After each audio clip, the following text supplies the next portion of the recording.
It was a cold evening, and I remember that because I was sitting in my car outside our house, gripping the steering wheel so hard my knuckles turned white, trying to make sense of what I had just seen. My heart pounded against my rib cage, and a sick feeling twisted in my stomach, but I didn't want to accept it. Not yet. I wanted to believe there was an explanation, that maybe I had misread the situation. But deep down, I knew. The moment I saw Emily step out of that black sedan, smoothing down her dress and running a hand through her hair in that way women do after they've been touched, I knew. I had left work early that day, something I almost never did. The idea was simple. I'd grab a bottle of wine, order from her favorite restaurant, and surprise her with a quiet evening together. She'd been distant lately, and I wanted to fix that, to remind her of us. I even picked up those overpriced macarons she loved from that bakery downtown. But as I turned onto our street, I saw the car. It was parked a few houses down, engine running, the driver's side door slightly open. And then she appeared. Emily, my wife. She stepped out of the car, glanced around like she was making sure no one saw, and then hurried toward our front door. I was too stunned to move, to react. My hands were frozen on the wheel, my mind racing to keep up with what I had just witnessed. It was nothing obvious, no passionate kiss, no groping hands, but the way she moved, the way she looked, it wasn't normal. It wasn't right. I waited until the car drove away before I finally pulled into the driveway. The moment I stepped inside, she was already in the kitchen, pouring herself a glass of water like nothing had happened. She turned, smiled at me like any other day, and said, "You're home early." Her voice was casual, but something about it felt off. "Yeah," I said, setting the wine bottle down on the counter, watching her carefully. "Thought I'd surprise you." She took a sip of water, her eyes flicking to the bag in my hand. "What's the occasion?" I shrugged, forcing a smile. Felt like doing something nice for my wife. For a second, just a second, I saw hesitation in her face. Not the kind of hesitation that comes from being pleasantly surprised, but the kind that comes from being caught off guard. She recovered quickly, stepping toward me and pressing a light kiss to my cheek. "That's sweet," she murmured, her hands resting briefly on my shoulders before she pulled away and grabbed the wine bottle. "Let me grab the glasses." I watched her move around the kitchen, my mind screaming at me to say something, to confront her right then and there. But I didn't. Instead, I let the night play out. We had dinner, drank the wine, talked about our days, and everything felt normal. But it wasn't. Because no matter how much she smiled, no matter how much she laughed at my jokes, I could still see it. The distance. The shift. The ghost of something she was trying to hide. That night, as she slept beside me, I lay awake staring at the ceiling. The image of her stepping out of that car burned into my mind. I needed to know the truth. I needed proof. And if she wasn't going to give it to me, I would find it myself. The next day, I left for work like usual, but instead of heading straight to the office, I parked a few streets away from our house and waited. If she was hiding something, she'd slip up eventually. And I was willing to wait as long as it took. 2 hours later, my patience paid off. I watched from my car as she stepped outside, glanced around just like she had the night before, and then hurried down the street. A few minutes later, the same black sedan pulled up. The window rolled down, and she leaned in, smiling. My stomach churned as I watched her talk to whoever was inside, her body language softer, more open than it had been with me in weeks. She got in. I gripped the steering wheel so tightly my fingers ached. I didn't have a plan. I didn't even know what I was looking for. But I knew one thing. I wasn't going to sit back and watch my wife betray me. I started the car and followed. The car moved through the street smoothly, and I kept my distance, careful not to draw attention. My heart was pounding, my mind racing through every possible scenario, but I stayed focused. I had never followed someone like this before, never thought I'd be in a situation where I had to. But here I was, gripping the wheel and keeping my eyes locked on that black sedan like my entire life depended on it. I wasn't thinking about what I'd do when I found out the truth. I just knew I needed it. The not knowing was killing me more than the worst possible reality. They drove across town, stopping at a small cafe on the corner of a quiet street. It wasn't one of those places Emily and I ever went to, not somewhere she would normally be, which only made my stomach tighten even more. She stepped out of the car, smoothing her hair, adjusting her blouse, and walking inside like this was just another normal afternoon for her. The driver, a man, followed a few seconds later. I couldn't see much of him from where I was parked, but he was taller than her, broad-shouldered, dressed well, confident in the way he moved. I clenched my jaw and exhaled slowly, forcing myself to stay calm. I waited, watching them through the cafe window from my car. Emily sat across from him, leaning in, her expression relaxed, smiling in a way I hadn't seen in months. She was engaged, completely immersed in whatever conversation they were having. She touched her necklace absent-mindedly, a habit she had when she was nervous or excited. Her body language spoke louder than words, and everything inside me screamed that I wasn't overreacting. Something was going on. Minutes passed, then an hour. They talked, laughed, their gestures familiar, comfortable. This wasn't a first meeting. This wasn't work. This wasn't innocent.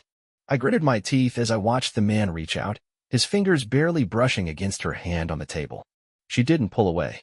She didn't even flinch. She just looked at him, her eyes holding something I hadn't seen directed at me in a long time. I felt sick. The air in the car felt too thick, my pulse hammering in my ears. I wanted to storm inside, flip their table, demand answers, make a scene, but I didn't. I needed more than a confrontation. I needed proof. If I walked in there now, she'd lie, make excuses, twist everything until I doubted my own eyes. I had to be smarter. So I took out my phone and snapped a few pictures through the windshield, steadying my hands as much as I could. The evidence didn't feel real, even as I stared at it on my screen. Emily, my wife, sitting in a cafe with another man, holding his hand like she wasn't married to me. Eventually, they stood up. She laughed at something he said, shaking her head before lightly touching his arm. They left the cafe together, and I ducked lower in my seat, watching as they walked down the street. The man led her toward a small boutique hotel a few doors down, the kind of place you'd never look twice at unless you were trying to be discreet. My breath caught in my throat as she hesitated outside, glancing around just like she had outside our house the night before. And then she followed him inside. A weight settled in my chest, heavier than anything I had ever felt before. I sat there, gripping the steering wheel, my jaw clenched so hard it ached. Every rational part of me told me to leave, to go home, to do anything but sit there like an idiot waiting for her to walk out with guilt smeared all over her face. But I couldn't move. I just kept staring at the entrance of that hotel, my stomach churning. Minutes passed. Then more. I couldn't pretend anymore. I couldn't tell myself this was innocent, that there was some reasonable explanation. Emily had made a choice. She had walked into that hotel, into that room, with him. And she wasn't coming back out anytime soon. I forced myself to start the car, my hands shaking against the wheel as I pulled away from the curb. My mind was blank, my body moving on autopilot, driving without any real destination. I didn't go home. I couldn't. The thought of stepping into that house, of seeing our wedding photos, our furniture, our bed, all the things that made up our life together, it was unbearable. I ended up in an empty parking lot a few miles away, staring out the windshield at nothing. I didn't know how long I sat there, but at some point, my phone vibrated in my pocket. I pulled it out and saw her name on the screen. Emily. For a moment, I couldn't breathe. I just stared at the screen, my thumb hovering over the answer button. My chest tightened. Did she already know? Had she seen me? Or was she just calling to check in, to keep up the lie, to pretend she wasn't in some hotel room with another man? I let it ring. Then it rang again. And again. Each time, I ignored it, gripping the phone so hard my fingers ached. Finally, a message popped up. Emily, hey babe. Just got done with a long meeting. I might be home late. Don't wait up, okay? Love you. I exhaled sharply, staring at the words on the screen. My body felt numb, my fingers ice cold. Even now, after everything, she was still lying to me. Still playing the part of the loving wife, still covering her tracks. The sheer audacity of it, the ease with which she did it, made my stomach twist. How many times had she done this before? How many lies had she told me that I never caught? I wanted to scream, to break something, to drive straight back to that hotel and drag her out, make her look me in the eyes and admit the truth. But I didn't. Instead, I sat there, gripping my phone, feeling every ounce of trust one had in her crumble into dust. This wasn't just about her cheating. It was about the fact that she had been doing this under my nose, looking me in the eye every single day and pretending everything was fine. And I had been stupid enough to believe it. I finally lowered the phone, my hands steady now, my breathing even. The shock was wearing off, the heartbreak settling into something colder, something sharper. I wasn't going to confront her yet. Not until I was ready. Not until I had a plan. I sat in the dark for hours, staring at the wall, playing out every possible scenario in my head. The betrayal had settled into my bones, no longer just an unbearable weight in my chest, but something real, something undeniable, something that had changed everything. There was no turning back from this, no pretending it didn't happen. I had seen it with my own eyes, and worse, I had watched her lie to me in real time, texting me as if nothing had happened, as if she hadn't just walked into a hotel with another man. The anger simmered beneath my skin, but I forced myself to stay calm. I had to do this right. If I let my emotions take over, she would manipulate the situation, twist it into something that made me question myself. I needed to make sure there was no way out for her, no room for lies. By the time I finally pulled into our driveway, it was well past midnight. The house was dark except for the light in the living room, the glow spilling through the curtains like an invitation. I knew she was inside, probably sitting on the couch, waiting for me to come home like a devoted wife, as if she hadn't just spent the evening wrapped around another man. My hands tightened on the steering wheel before I forced myself to let go. No hesitation. No second-guessing. This was happening now. I stepped inside, shutting the door behind me, my eyes immediately locking onto her. She was curled up on the couch in her pajamas, legs tucked beneath her, a book resting in her lap. She looked up the second she heard me, a soft smile already forming on her lips, like she was relieved to see me, like she was happy I was home. The sight of it, the sheer ease with which she slipped into this role, made my stomach churn. "There you are," she said, stretching slightly before setting the book aside. "I was starting to think you weren't coming home tonight. Long day?" I didn't answer right away. I just stood there, staring at her, studying every little detail, every movement, every expression. I had spent years thinking I knew this woman, believing I understood her, and now every single thing about her felt foreign to me. "Yeah," I said finally, my voice steady, calm. "You could say that." She tilted her head slightly, her brows drawing together in a look of mild concern, like she actually cared, like she hadn't just spent the night with someone else. "You okay? You look off." I let out a short breath, shaking my head as I walked toward the kitchen, needing some distance before I did something I'd regret.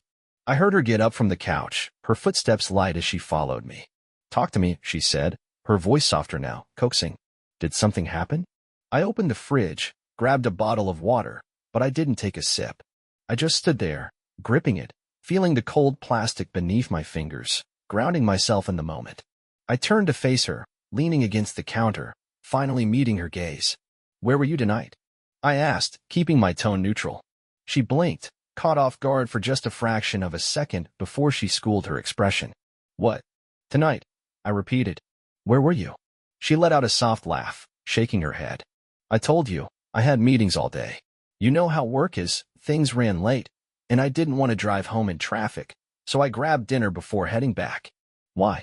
I let her words hang in the air between us, giving her space to dig herself in deeper, to add more details to the lies she had just crafted so effortlessly. I had given her a chance, and she took it without hesitation. "Where did you eat?" I asked, tilting my head slightly. She hesitated. Just for a second. But it was enough. "That place by my office," she said, waving a hand dismissively. "The little Italian spot. You know the one. The one that closes at 9? I asked. Her lips parted slightly, and I watched as she processed the mistake she had just made. She recovered quickly, nodding like she had just remembered. "Right, yeah.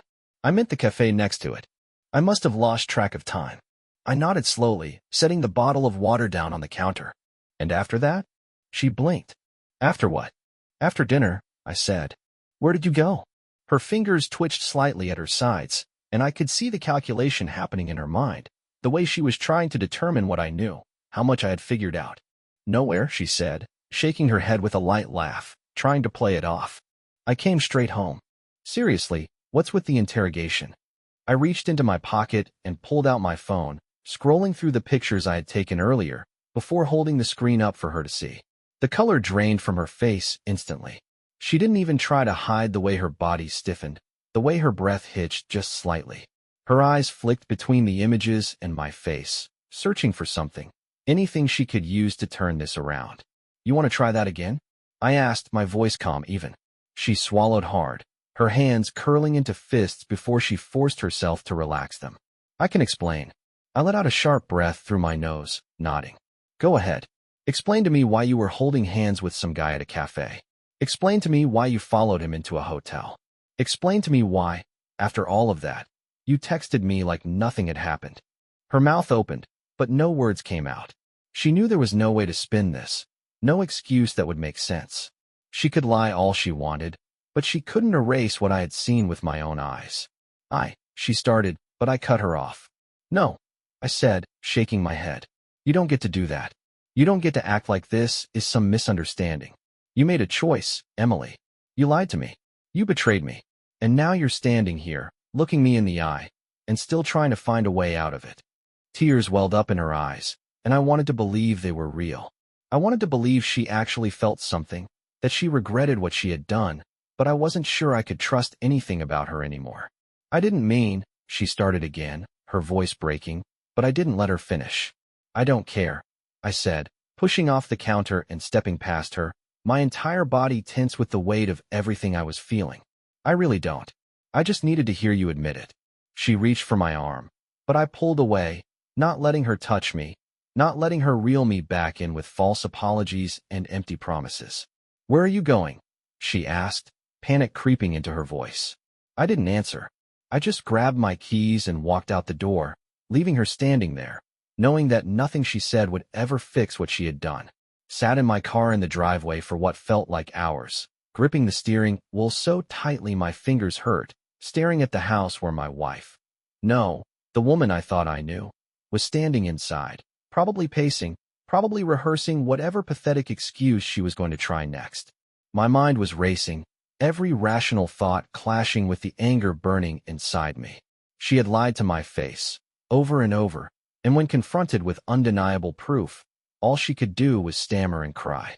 That wasn't guilt, that wasn't remorse, that was fear. Fear of being caught, fear of losing the comfortable life I had given her.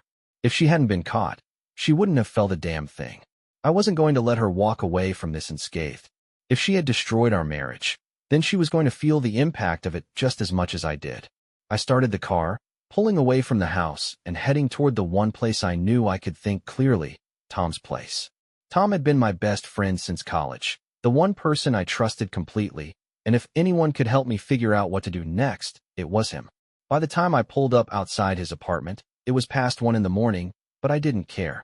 I knocked on the door until he answered, rubbing his eyes and frowning at me like I had lost my mind.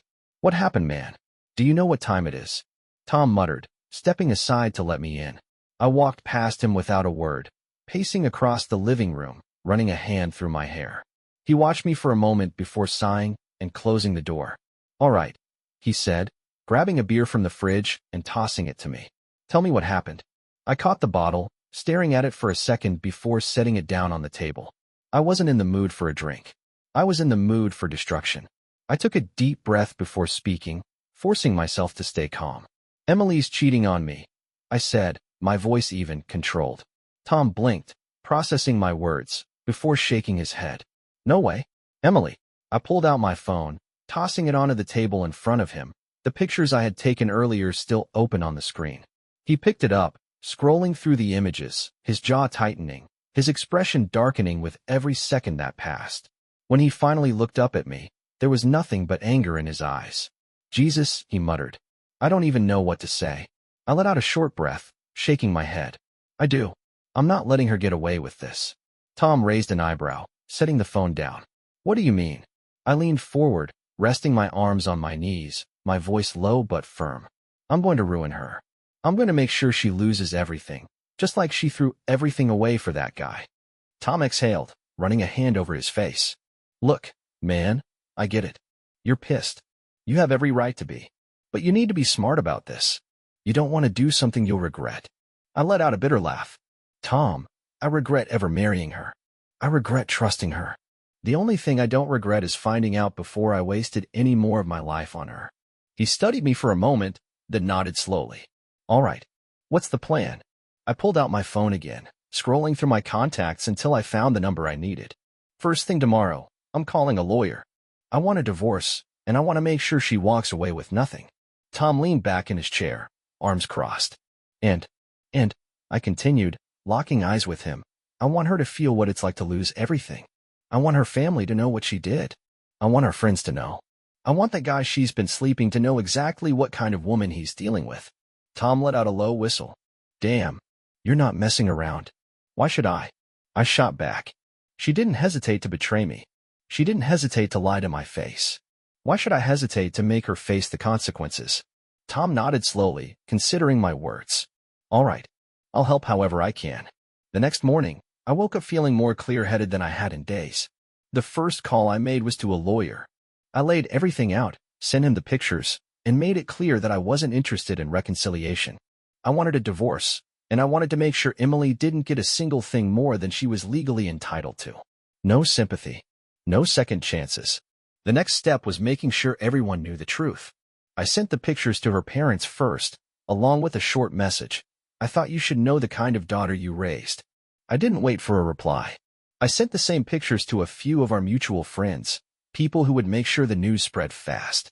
By the time Emily called me, probably after her phone started blowing up, I was already driving to her office. I wanted to see the look on her face when she realized her perfect little secret was out in the open. She was outside when I pulled up, standing on the sidewalk with her phone in her hand, her face pale. The moment she saw me, she rushed toward the car, but I didn't roll down the window. I just stared at her through the glass, letting her see exactly how done I was. She knocked on the window, frantic, her lips moving, but I couldn't hear her. Finally, I rolled it down just enough to hear her voice. Please, she begged, her voice shaking. We need to talk. I leaned back in my seat, studying her, feeling absolutely nothing. I don't think we do, Emily. Tears welled up in her eyes, but I wasn't moved. She had cried plenty of times before, probably in that hotel room, probably while lying to my face about where she had been. Please, she tried again. You made your choices, I interrupted. Now you get to live with them. She reached for the door handle, but I locked it before she could open it. Her expression crumbled, desperation clear in her eyes. I'll fix this, she whispered. I'll do anything. I let out a short laugh, shaking my head. You already did enough. And with that, I rolled up the window, put the car in drive, and left her standing there, watching me walk away from her the same way she had walked away from our marriage. A week had passed since I had last spoken to Emily, and in that time, everything had unraveled exactly the way I planned. The divorce papers had been delivered, her family had turned their backs on her, our friends knew what she had done, and whatever future she thought she had built with the guy from the hotel had crumbled the moment he found out she had been exposed. I hadn't answered any of her calls, ignored every message, and deleted every pathetic voicemail she had left trying to explain herself, trying to beg for another chance, trying to twist the situation into something it wasn't. She had nothing left to say that I wanted to hear, and I had nothing left to give her. I stood in what used to be our home, looking at the empty spaces where my things used to be. The movers had come and gone, taking everything I wanted with them, leaving behind only the scraps she could keep. The house felt hollow now, the silence thick, but I didn't feel any sadness. I didn't feel anything. This wasn't my home anymore, and she wasn't my wife anymore. She was just another person I used to know. I heard the front door open, and I didn't even have to turn around to know it was her. She had texted earlier, asking to meet one last time before I left for good. Against my better judgment, I had agreed. Not because I wanted to listen to whatever excuses she was about to throw at me, but because I wanted to watch her face as she realized she had lost. She stepped inside slowly, hesitant, like she was afraid I would kick her out before she even had the chance to speak. You actually came, she said softly, closing the door behind her. I didn't respond right away, just looked at her, taking in the dark circles under her eyes, the way her shoulders sagged like the weight of everything she had done was finally pressing down on her. This was what she had wanted, wasn't it? She had made her choices, and now she was standing in the ruins of them. I don't have all day, I said, my voice even, uninterested. She swallowed hard, nodding as she wrung her hands together. I wanted to see you. To talk. Talk about what, Emily? I cut in, shaking my head. There's nothing left to say. She flinched slightly at the sharpness in my tone, but pushed forward anyway. I never meant for any of this to happen. I let out a short breath, shaking my head. Yeah? You accidentally walked into a hotel with another man? You accidentally lied to my face for months? You accidentally destroyed our marriage? She exhaled shakily, blinking rapidly like she was trying to keep herself together. I made a mistake. A mistake. I repeated, letting out a humorless laugh. No, Emily. A mistake is forgetting an anniversary or saying something you don't mean in an argument. What you did was a choice. A series of choices. And now you don't get to stand here and pretend it was some accident that just happened to you. She stepped closer, desperation clear in her expression. I was stupid. I was selfish. But I swear to you, I never stopped loving you. I stared at her for a long moment, letting those words hang in the air before shaking my head. You don't get to say that. You don't get to cheat on me, lie to me, betray everything we built, and then stand here and tell me you love me. Tears welled up in her eyes, and for the first time, I actually believed them. Not because she regretted hurting me, but because she regretted losing me. She thought she could have it all, thought she could live her double life without consequence. She never expected me to walk away completely, never thought she would actually have to face the reality of what she had done.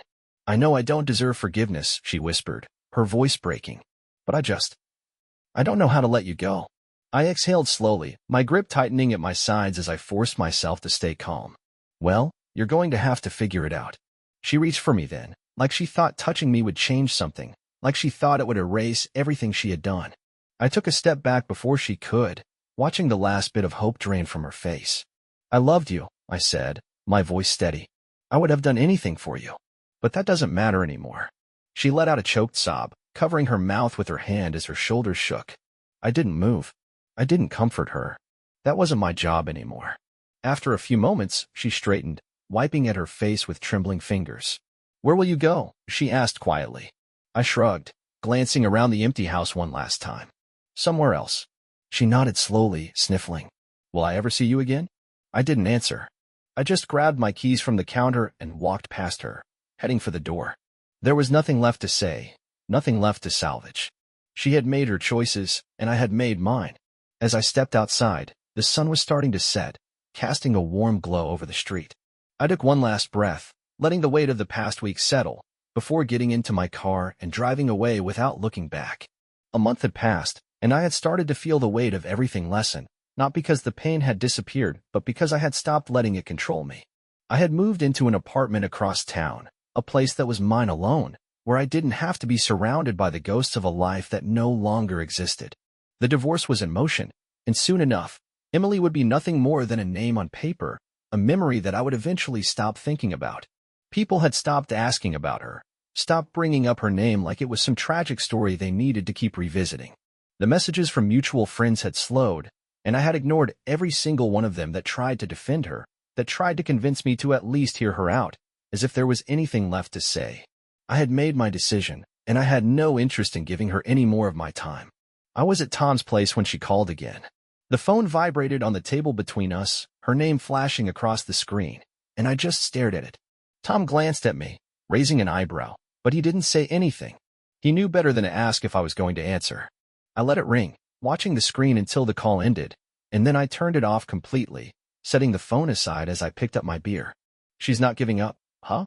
Tom said, leaning back on the couch. I shook my head, taking a sip of my drink before setting it down. She can call as much as she wants. I'm not listening. Tom nodded slowly, watching me for a moment before smirking slightly. You seem different. I raised an eyebrow. Different how? He shrugged. Less pissed off. More. I don't know. Settled. I exhaled, running a hand through my hair as I leaned forward, resting my elbows on my knees. I guess I am. I spent weeks being angry, planning how to make her life miserable, making sure she felt every bit of what she put me through. And I don't regret it. But I realized something. Tom took a sip of his drink, waiting for me to continue. I don't care anymore, I said simply. She's not worth it. Tom let out a low whistle, shaking his head. That's the real win, isn't it? I chuckled, nodding. Yeah, I think it is. We sat in comfortable silence for a while, the television playing some show we weren't really watching, just background noise filling the space. For the first time in a long time, I felt normal. No anger, no pain, no obsession with what had happened. Just the quiet understanding that life moves on, and I had decided to move with it. Later that night, when I got back to my apartment, I turned my phone back on. There were 3 missed calls from Emily and a message. I hesitated for a moment before opening it, scanning the words she had sent. Emily, I know you hate me. I know I don't deserve anything from you. But I just wanted to say I'm sorry. I really am. I stared at the message for a long time, not because I was considering answering, but because I was surprised by how little I felt. There was no anger, no satisfaction, no desire to respond. Just the simple realization that it didn't matter anymore. Whatever regret she had now was hers to carry, not mine. I deleted the message without replying, tossed my phone onto the table, and went to bed, knowing that when I woke up, my life would continue exactly the way I wanted it to, without her.